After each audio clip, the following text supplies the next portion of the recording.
Excellent speech by Comrade Adams Oshomhole, a senator representing Edo North. This is the moment he spoke eloquently, excellently. Let me not use the word school Senator Natasha on the need for her to say sorry to the Senate and let bygone be bygone. Because nobody's above mistake. Whether you like it or not, the House is still one indivisible entity, which everybody ought to respect.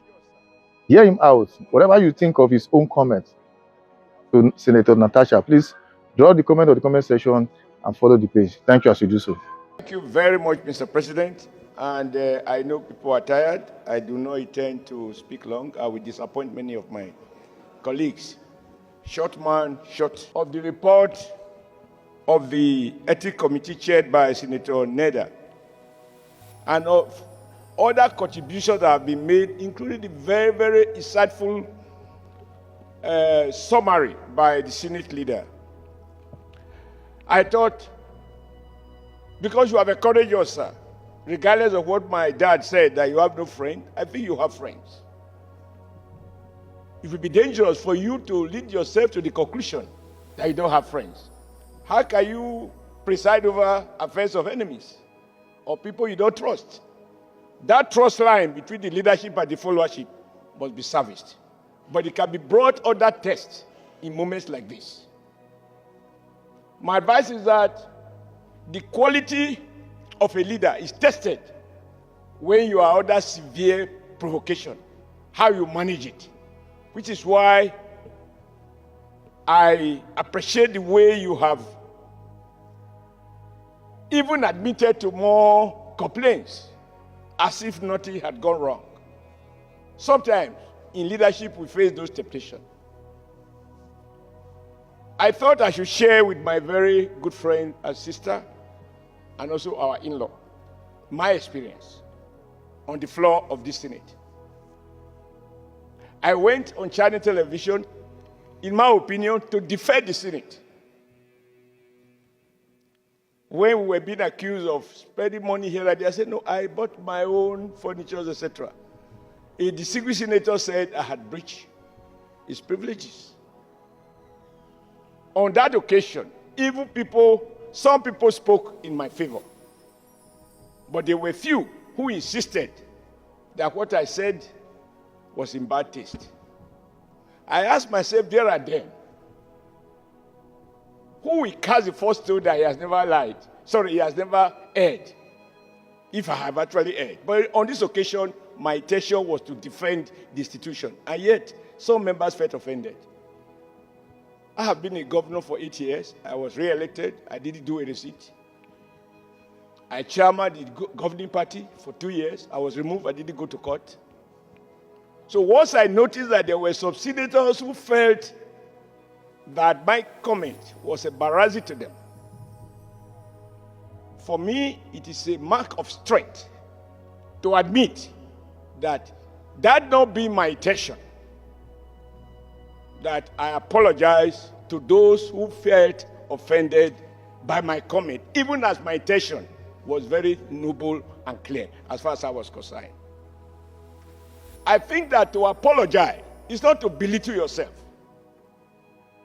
And even the Holy Bible says, and this is where I want to appeal to those who have taken very strong stand, that any sin we commit, once we admit to the fact of our failing, of committing, of breaching any of the 10 commandments of God, that if we apologize to God and confess that we will not do so again, we can still see the kingdom of God.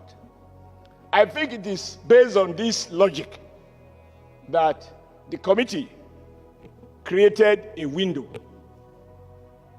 And I also know that on the previous occasion, that sort of window, even though not stated, was exploited for a former chief whip. So I don't want to go into the merits because there is nothing new to be said. I just want to appeal to distinguished Senator Mrs. Udwanga that Everyone that has spoken cannot possibly be coward or foolish. Truth of the matter is, the rules are binding. They are enforceable. They are potent. I wasn't in the Senate that day. I was in Benin. When I saw the fireworks on television, I thought it was something else, but I don't know, because initially I didn't know what the issues were. When I was told it's about change of seat, sir, my seat has been changed. The only thing that the committee couldn't do is to change my person and my values. And thank God, as President Tinubu has said repeatedly, no matter how short a man is, he can see the sky. So my seat will change, but my views have not changed about anything that I want to speak on. I think that is the beauty of democracy.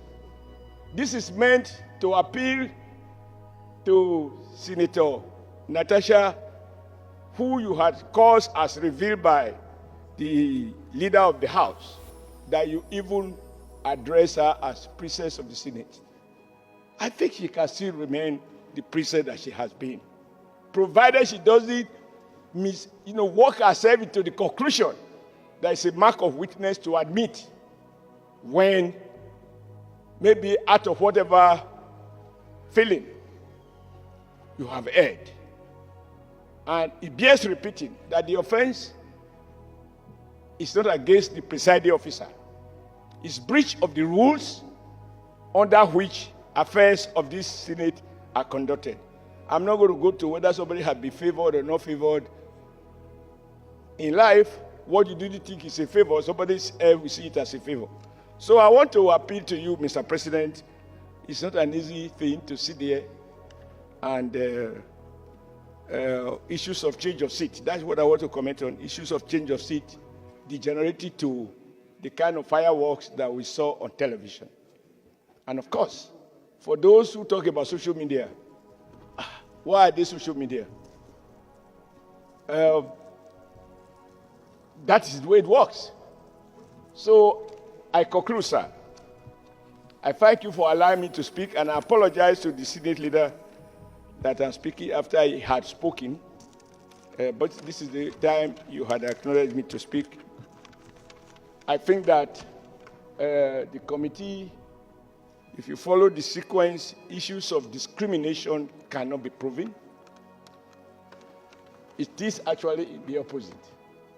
That under your leadership, distinguished Senator Mrs. Uduaghan can claim victimization based on facts. And I urge her to reflect deeply about tomorrow, because she can do nothing about yesterday, but she can mend by recognizing that to apologize for what you have found to be wrong is not a mark of weakness. And to our colleagues, I think rebuilding our collective image is necessary. I had occasion to say that once you have been stripped naked in the market, how much more can you cover, since everybody has seen it? But then I also then asked myself subsequently, because you were stripped naked in the market, should you continue to walk naked all over the country? The moment you realize you have been naked, we are told that when a madman realizes that she's naked, if you begin to wear clothes, then you know it's regaining sanity. It is not a mark of weakness. So I don't want to be on the side of peace. And I don't want all of us to be hawks. In this case, we need some doves to, temper the general feeling in the Senate. I don't think there's any division. No one has questioned the facts as they are, and facts are stubborn. You can wrestle with the fact, you can wrestle with the truth, but you can't defeat the truth. And on that note, I want to thank you, sir, for this opportunity. And I believe my sister has held all those who have spoken. And I'm sure she knows she has a lot of friends among those who have spoken. And they cannot all be wrong. Thank you, Mr. President, for your patience, and thank you for your leadership. Thank you, sir. I believe for the purpose of oneness and equity, nobody's above mistake, even if she believes that she has not made any mistake or error anybody. I believe for the purpose of her being sent by her people, by her constituency, Kogi Central, I believe there's need for her to say sorry, so that those set of people can have proper representation. As it is at the moment, they are almost like some set of people in the dark who does not have a proper representation. And I want to say, so long as the case is already in the court, I believe she can pursue that legally. But as far as the Senate is concerned, so long as the majority have had their ways by saying it should be suspended, when coming back, there's need for her to apologize. Some are clamoring for 6 months, while some are saying 3 months. I believe within the space of 1 week, madam, try as much as possible, do whatever you can, remove pride out of it, and tender your reserve apology to the entire Senate so that it can be reconsidered, so that henceforth as well, you can also know what to do and what not to do. It's a matter of everybody coming from different geopolitical zones and constituency. You are there for your people. You are not there for Akpabio's people. Anyway, share and follow the page. Thank you as you do so.